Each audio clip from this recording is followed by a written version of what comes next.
Hello everyone, welcome back to Recap. I'm Christina. Today, I'm going to talk about the American post-apocalyptic thriller film called Vanishing on 7th Street. Let's enjoy until the end.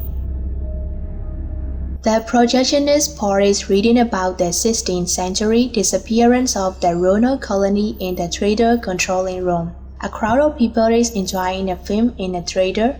After that, the lights suddenly went out and the entire theater went dark. But Paul can still see because of his headlamp. The theater goes quiet, and when the emergency lights turn on a few seconds later, everyone in the theater except Paul has vanished. Their clothes, pants, glasses, and shoes are left behind in every way. While he searches for his colleagues, he meets a mall security guard holding a flashlight. Upon hearing a sound in a department store, the guard goes to investigate when his flashlight goes out and he vanishes. As Paul hears the guard crying out, his headlamp goes out as well. The scene changes to a hospital where a woman is grabbed. Rosemary frantically looks for anyone left alive and continuously screams for a child named Manny. The following morning, television reporter Luke Ryder wakes to find that the power is out. Leaving his apartment, the downtown streets are empty except for abandoned cars and piles of clothing. He reaches his television station, also abandoned, and finds a recording which shows his girlfriend vanishing on air when the lights go out. A live feed from Chicago shows a newscaster telling people to keep a light on themselves at all times. 3D parks and Luke is alone in the darkness with a flashlight in his hand and smaller lights strung around his neck, trying to scavenge flashlight batteries and checking cars. On the other hand, Paul appears in the street suffering from a severe concussion. He reveals that he had been taken by the darkness, but his headlamp had reactivated and he reappeared. Luke is jumping in and out of abandoned cars in search of one that will start. Frustrated, Luke takes a little break in the last car. When he hears someone yelling, he closes the door. A man approaches and begs to give him one of his flashlights as his lighter's juice runs out. However, Luke refuses to help him. As the flame fades, the man is taken by the shadows. Luke then gets out of the car and resumes his hunt. Luke finally finds a truck that still has some power. However, it isn't enough to start the car.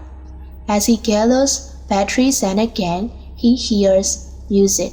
He finds a bar powered by a backup generator where the bartender's young son James waits alone. James believes his mother is at a church down the street and will soon return.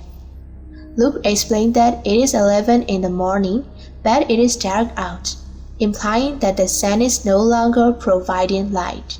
Luke and James are later joined by Rosemary. After talking with the two, Rosemary reveals she has a bunch of flare necklaces in her backpack. She makes her way to the bar thinking her husband might take her son here. Then, they hear Paul shouting outside. Luke doesn't want to take the risk, but the other two insist he saved the person. At last, Luke runs to the man and finds an injured Paul at the bus stop. They hear whispers from the shadow that moves closer. Luke somehow drags Paul to the pub, putting his life at risk. Rosemary helps Paul and dresses his wound. A while later, he gains consciousness and starts explaining how he got there. And Paul tells them about the mystery of the Roanoke colony, where over 100 settlers disappear overnight and they seem to be experiencing the same thing. He tells them that the word Coarto One was found carved into a fence post at the side of the empty colony. With the generator failing and Paul needing medical help, Luke suggests going to Chicago, having seen the live video feed. He and Rosemary go into the street to retrieve one of the abandoned trucks. After their flashlight begins losing power, they are forced to go back into the hospital looking for matches and batteries.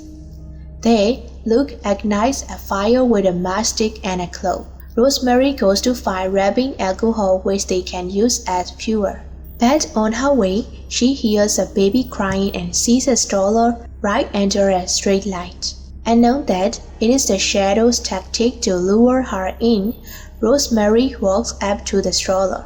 She notices the stroller is empty, but it is too late as she is taken by the shadows. Back at the bar, the generator suffers of short circuits causing the lights to flicker.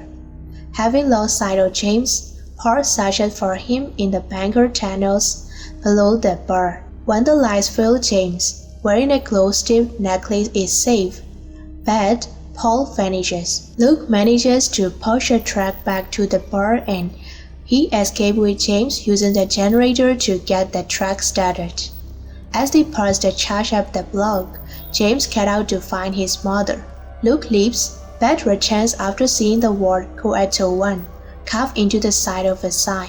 He rushes back to James and saves him seconds before the shadows get him. Luke then asks the kid to return with him, but is ignored again.